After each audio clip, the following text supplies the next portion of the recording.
पूरे 10 साल के बाद दोनों एक बार फिर आमने सामने खड़े थे।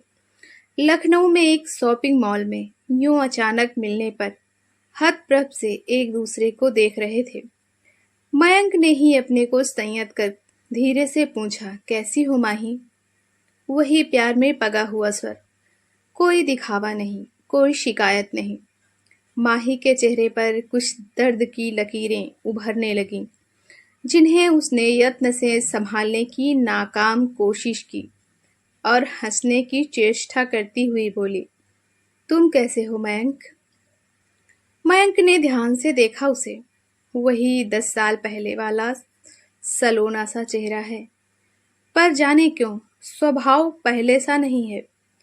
अपने प्रश्नों को उसने चेहरे पर छाने नहीं दिया। दोनों साथ साथ चलने लगे। दोनों के अंतर्मन में प्रश्नों के बवंडर थे, फिर भी वे चुप थे। मयंक ने ही चुप्पी तोड़ी। तुम तो लखनऊ छोड़कर दिल्ली मामा जी के यहाँ चली गई थी। माही ने उसे देखा। इसने मुझसे दूर रहकर भी एक एक पल की खबर रखी है, उसने मन में सोचा। मुस्कुराने का प्रयास करते हुए उत्तर में बोली, एक सेमिनार में आई हूँ। लखनऊ में भाभी से मिलने आना पड़ा। उनको फ्रैक्चर हो गया है। अरे, मयंक भी चौंक पड़ा। किस अस्पताल में है? अब तो घर आ गई हैं। माही चलते चलते एक शोरूम के सामने रुक गई। मयंक को याद आया कि माही को शॉपिंग का शौक सदा से रहा है। बेहिसाब शॉपिंग और फिर उन्हें बदलने का अजीब सा बचकाना शौक।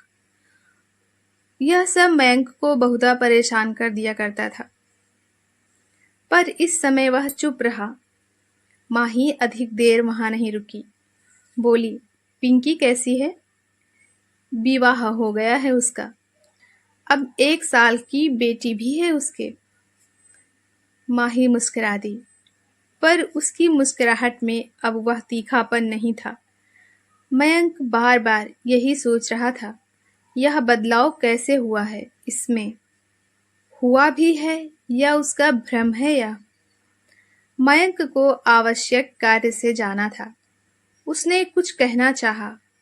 उससे पहले ही माही का स्वर जैसे गुफाओं से गूंजता सा निकला, और तुम्हारे बच्चे, पत्नी?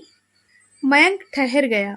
माही के चेहरे पर जो भी था, वह क्या कोई पछतावा था या वही मैं के आसपास भटकने की जिद? बोला, विवाह के बिना बच्चे कैसे हो सकते हैं? और तुम? माही चुप रही। एक कार्ड निकालकर उसकी तरफ बढ़ा दिया और बोली, यह मेरा मोबाइल नंबर है। मयंक ने कार्ड को पकड़ लिया और औपचारिकता के नाते अपना कार्ड भी उसकी तरफ बढ़ा दिया और चलते हुए बोला, मेरी एक जरूरी मीटिंग है। यह कह आगे बढ़ गया। उस रात मयंक का मन बहुत व्याकुल था। कैसी विडंबना है यह कि शरीर और मन दोनों अपने होते हैं, पर परिस्थितियां अपने वश में नहीं होती। इसलिए तो एक आयु बीत जाने के बाद महसूस होता है कि काश एक बार जीवन वहीं से शुरू कर सकते, तो जीवन अधिक व्यवस्थित ढंग से जी पाते, अपनी गलतियों को सुधार पाते। कौन गलत था कौन सही, यह सब सोचने का कोई लाभ नहीं था। कितना गलत होता है यह सोचना कि किसी को हम 1-2 महीने की जान पहचान में अच्छी तरह समझ पाते हैं। मयंक को अपने दोस्त अमित के विवाह की याद आ गई। माही अमित की पत्नी सुनैना की मित्र थी। विवाह के अवसर पर बारातियों की खिंचाई करने में सबसे आगे। एक तो उसके रूप सौंदर्य का जादू, ऊपर से उसका हंसता खिलखिलाता स्वभाव। मयंक के हम उम्र लड़कों के आकर्षण का केंद्र बनी हुई थी वह। मन अपने वश में नहीं था। जैसे जैसे उसका मन वश के बाहर होता जा रहा था, वैसे वैसे जान पहचान उस मंजिल की ओर बढ़ रही थी जिसे प्यार कहते हैं। प्यार का सम्मोहन कितना विचित्र होता है। सब कुछ भूलकर व्यक्ति अपना सर्वश्रेष्ठ एक दूसरे के सम्मुख प्रस्तुत करता रहता है, एक दूसरे को शीघ्र पा लेने की उत्कंठा और कुछ सोचने भी नहीं देती। यही उन दोनों के साथ भी हुआ। मयंक इंजीनियर था और मानसी एक बड़े बिजनेसमैन की बेटी। विवाह में बाधा क्यों आती? दोनों बहुत शीघ्र पति पत्नी बन गए थे। विवाह से लेकर हनीमून तक सब कुछ कितना सुखद था, एक स्वप्नलोक सा। माही का प्यार, उसके मीठे बोल उसे हर पल गुदगुदाते रहते, लेकिन घर वापस लौटते ही धीरे धीरे माही के स्वर बदलने लगे थे। घर में सभी उसे बहुत प्यार करते थे, पर उसके मन में क्या था यह जान पाना कठिन था।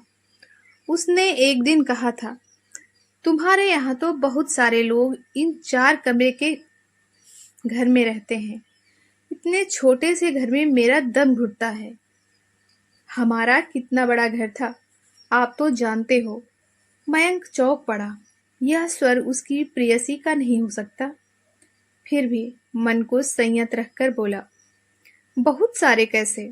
माही, मेरे माता पिता, 2 भाई, 1 बहन और विधवा बुआ, ये सब हमारे अपने हैं। यहाँ नहीं तो और कहाँ रहेंगे?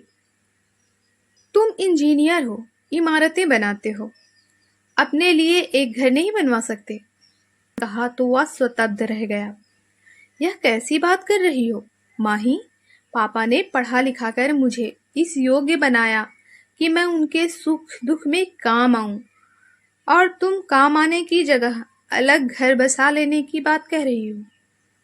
उस दिन माही शायद बहस करने के लिए तैयार बैठी थी। बोली, तुम गलत सोचते हो। हम दोनों इस घर से चले जाएंगे तो उनका खर्च भी कम हो जाएगा। मयंक को अपनी नवविवाहिता पत्नी से ऐसी बातों की उम्मीद तो बिल्कुल नहीं थी। बात टालने के लिए बोला, जब तक पिंकी का विवाह नहीं हो जाता मैं अलग होने की बात सोच भी नहीं सकता। पिंकी मेरी भी जिम्मेदारी है। संभवतः वही एक पल था जब पिंकी के लिए माही के मन में चिढ़ और कड़वाहट बैठ गई थी। ऐसी छोटी छोटी बातें अक्सर उन दोनों के बीच उलझन बनकर छाने लगी। घर के सभी लोगों को यह सब समझ में आने लगा था, पर कोई विवाद बढ़ाना नहीं चाहते थे। माँ को उम्मीद थी कि कुछ दिनों में माही नई स्थिति से समझौता करना सीख जाएगी, इसलिए कभी कभी उसे समझाने के प्रयास में कहती, बेटा, अपने घर से अलग अक्सर वे सारी सुविधाएं नहीं मिल पाती हैं जिनकी बचपन से आदत होती है। तुम भी धीरे धीरे इस नए माहौल में ढलने लगोगी। नए माहौल में ढलने में थोड़ा टाइम तो लगता ही है। माही ने इस पर बिफर कर कहा था, लेकिन मम्मी जी, यह क्या बात हुई कि विवाह के बाद लड़की ही अपना अस्तित्व मिटा दे? लड़के क्यों नहीं नए सांचे में ढलना चाहते? ठीक कहती हो बेटा, लड़कों को भी समझौता करना चाहिए। मम्मी धीरे से बोल गई थी और मयंक की ओर देखकर कहा, शादी की है तो अपनी जिम्मेदारियों को समझना भी सीखो। अभी से इसका दिल दुखाओगे तो आगे क्या करोगे? मम्मी जी, मुझे पता है कि आप मेरा मन रखने के लिए यह सब बात कह रही हैं। अंदर से तो आपको मेरी बात बुरी ही लगी है। माही ने तुरंत कहा, ऐसा बिल्कुल नहीं है। माँ समझा रही थी या फजूल में गिड़गिड़ा रही थी, मयंक समझ नहीं पाया था। फिर भी कह बैठा, मम्मी, इसे समझाने की कोई जरूरत नहीं, इसे समझाना बेकार है, और क्रोध से पैर पटकते चला गया था। मन में बहुत बड़ा झंझावत उठा था। खाने पीने में मन नहीं लग रहा था, ना मित्रों से गपशप में। पार्क में जाकर बैठा तो भी मन उदास रहा। वहां जाने कितने प्यारे प्यारे बच्चे खेल रहे थे। उनकी किलकारियां और शरारतें उसे भा तो रही थीं, पर कुछ इस तरह जैसे कोई बहुत ही सुगंधित सी बयार उसे छूकर बेअसर सी गुजर जाए। उसे बार बार याद आ रही थी वह रात जब प्यार के सम्मोहन में डूबकर उसने माही से कहा था, माही, मुझे पापा कब बनाओगी? मुझे छोटे बच्चों से बहुत लगाव है। माही ने भी प्यार के मधुर रस में डूबकर कहा था, अभी मुझे माँ नहीं बनना।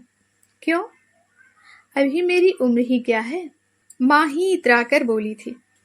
हाँ, यह तो है। जितनी जल्दी माँ बनोगी उतनी जल्दी जिम्मेदारियां बढ़ जाएंगी। मयंक ने सहजता से कहकर उसका चुंबन ले लिया। पर यह क्या? माही जैसे बिफर कर उठ बैठी। जिम्मेदारियां तो इस घर में कदम रखते ही मेरे तमाम सपनों पर काले बादलों सी मंडराने लगी हैं। मन जब प्यार की उमंग में डूबा हुआ हो और ऐसे में पत्नी प्यार का रुख मोड़कर आंधियों के हवाले कर दे, तो बेचारा पति का बक्का होने के अलावा और क्या करे? किन बादलों की बात कर रही हो? आश्चर्य और खीज से देखते हुए बोला था। क्यों? मेरे जीवन पर तुम्हारे माता पिता, भाई बहन का साया मेरे सपने तोड़ता रहता है, और वह विधवा बुआ, सुबह सुबह उसके दर्शन करो। माही! मयंक की आवाज तलक हो उठी। बस, बहुत ज्यादा बोल गई तुम। बुआ हैं वो मेरी, और अगर वो विधवा हैं तो उसमें उनका क्या दोष? चिल्लाओ मत। माही भी उतने ही आवेग से बोली। वह तुम्हारी प्यारी बहन, जब तक उसका विवाह नहीं हो जाता हम अपने शौक पूरे नहीं कर सकते। तब तक सड़ना होगा मुझे तुम्हारे 4 कमरों वाले इस छोटे से मकान में। सारे अरमान घुट रहे हैं मेरे, इसलिए कि तुम्हारे पापा के पास पिंकी की शादी के लिए ज्यादा पैसे नहीं हैं। बस माही, बहुत कह दिया। मयंक के अंदर का प्रेमी अचानक बिफर कर पलंग से उठ गया। तुम्हारे संस्कारों में रिश्तों का महत्व नहीं है तो ना सही। मेरी दुनिया इतनी छोटी नहीं कि पति पत्नी से आगे हर रिश्ता बेमानी लगे, और मैं अपने माँ बाप, भाई बहन सबको भूल कर तुम्हारे लिए नया घर लेकर उसी में शिफ्ट कर जाऊं। मयंक कमरे से उठकर बाहर चला गया। धीरे धीरे तकरारें बढ़ने लगीं। माँ ने एक दिन मयंक को एकांत में समझाया, अगर माही अलग रहना चाहती है तो मान ले उसकी बात। शादी की है तो निभाने के रास्ते निकाल। शायद दूर रहकर वह सबके प्यार को समझ सके। मयंक माँ की बातों पर विचार ही करता रह गया, और माँ ही एक दिन अचानक अपने पापा के यहाँ ये कहकर चली गई कि 10 दिन पापा के साथ रहकर लौटेगी। उस समय सबको भी यही लगा था कि वह कुछ दिन में वापस आ जाएगी, पर मयंक के बुलाने पर भी माँ ही नहीं लौटी। माँ ने कई बार उसे बुलाने भेजा था, पर माँ ही नहीं मानी। उसने कहा कि मयंक उसकी तरफ से पूरी तरह से आजाद है, जब चाहे दूसरी शादी कर ले। वह अब उस घर में कभी नहीं आएगी, कभी भी नहीं। माँ को फिर भी भरोसा था कि कुछ माह में माही जरूर वापस आ जाएगी, पर जाने कैसी जिद या शायद घमंड पालकर बैठ गई थी माही। 1 साल के अंदर तलाक का नोटिस आ गया था। आशाओं की अंतिम डोर भी टूट गई थी। माही लखनऊ छोड़कर अपने मामा के यहाँ चली गई थी। उसके मामा जी बहुत बड़े बिजनेसमैन थे। विदेशों में भी उनका काम फैला हुआ था। माही का सपना भी पैसा था, बहुत पैसा था। मयंक ने अपनी सोच को परे धकेल कर करवट ली। जाने कैसी व्याकुलता थी। उठकर बैठ गया। पानी पीकर मेज पर पड़ा माही का कार्ड देखने लगा। विचारों का झंझावत फिर परेशान करने लगा। माही को मामा जी के घर अपार वैभव का सुख था। उन्हें कोई संतान नहीं थी, इसलिए उसे बेटी जैसा प्यार मिल रहा था। फिर भी माही के चेहरे पर कैसी उदासी थी। उसने शायद विवाह भी नहीं किया। क्या अकेलेपन की उदासी थी उसके चेहरे पर, या अब उसे रिश्तों की परख हो गई है? रात के 11 बज चुके थे। फोन के पास बैठकर भी उसे साहस नहीं हुआ कि माही को फोन करे। वह चुपचाप पलंग पर लेट गया। अपने ही मन से प्रश्न करने लगा, यह क्या हो रहा है मुझे? इतने वर्षों तक वह माही को भूल जाने का भ्रम पाले हुए था, पर अब क्यों मन व्याकुल है? क्या माही भी उससे बहुत सी कही अनकही बातें करना चाहती होगी? अपने ही प्रश्नों से घिरा मयंक सोने का प्रयास कर रहा था। अभी अधिक समय नहीं बीता था कि उसका मोबाइल बजने लगा। उसने बत्ती जलाकर देखा और मुस्कुरा उठा। हेलो माही, अभी जाग रहे हो? उधर से माही का विफल स्वर गूंजा। हाँ, सोच रहा था कि तुम्हें फोन करूं या नहीं। मयंक ने अपने मन की बात कह दी। पहले भी कभी वह माही से कुछ छिपा नहीं पाता था। तो किया क्यों नहीं? माही ने प्रश्न किया। शायद इसलिए कि अभी तक तुमने मुझे क्षमा नहीं किया है। ऐसा नहीं है, भूल तो हम दोनों से हुई है। मेरे मन में जरा भी मैल होता तो अब तक मैं दूसरी बार घर बसा चुका होता। मयंक ने स्पष्ट शब्दों में अपने मन की बात कह दी। उधर से कुछ पल सन्नाटा रहा। फिर एक धीमी सी वेदनामय आवाज गूंजी। घर तो मैं भी नहीं बसा सकी। शुरू में वह सब जिद में किया, फिर धीरे धीरे अपनी गलतियों का एहसास जागा तो तुम्हारी याद ने वैसा नहीं करने दिया। दोनों तरफ मौन पसर गया। दोनों के मन में हलचल थी। शायद समय को मुट्ठी में कैद कर लेने की चाहत जाग उठी थी। एक पल के सन्नाटे के बाद ही उसे माही का स्वर सुनाई दिया। मयंक, मेरी बात को तुम पता नहीं कैसे लोगे, पर बहुत दिनों से मन में एक बात थी और मैं चाहती थी कि मैं तुम्हें बताऊं। क्या तुमसे यह शेयर कर सकती हूँ? माही, भले ही हम साथ साथ नहीं हैं, पर कभी हमने हर कदम पर एक दूसरे का साथ देने का वचन दिया था। बोलो, क्या बात है? जानती हूँ मयंक, मेरा ही दोष है जो 2 कदम भी तुम्हारे साथ नहीं चल सकी। तुम्हारे घर वालों को अपनाने की कोशिश नहीं की। और इसी के साथ मोबाइल पर फिर सन्नाटा पसर गया। फिर एक आवाज जैसे किसी कंदरा से घूमती हुई उस तक पहुंची। मयंक, तुम चाहते थे ना कि मैं तुम्हें एक बच्चे का पापा बनाऊं? तुमने मेरे विवाह के बारे में पूछा था, तो मैंने दूसरी शादी नहीं की, लेकिन मैं एक बच्ची की माँ हूँ। क्या तुम उसके पापा बनना पसंद करोगे? क्या? मयंक चौंक कर पलंग पर बैठ गया। हाँ, सच में। मैंने विवाह नहीं किया तो क्या हुआ? मैं माँ हूँ, एक प्यारी सी बेटी की माँ। 2 साल पहले उसे गोद लिया था। मयंक चकित होकर सुन रहा था। क्या यह सचमुच माही का स्वर है, जिसे बच्चे पसंद नहीं थे, जिसे घर में भीड़ पसंद नहीं थी? यह वही माही है? अभी वह सोच ही रहा था कि माही ने फिर से कहा, जाने दो मयंक, मैंने तो ऐसे ही। माही, हमारी बेटी का नाम क्या है?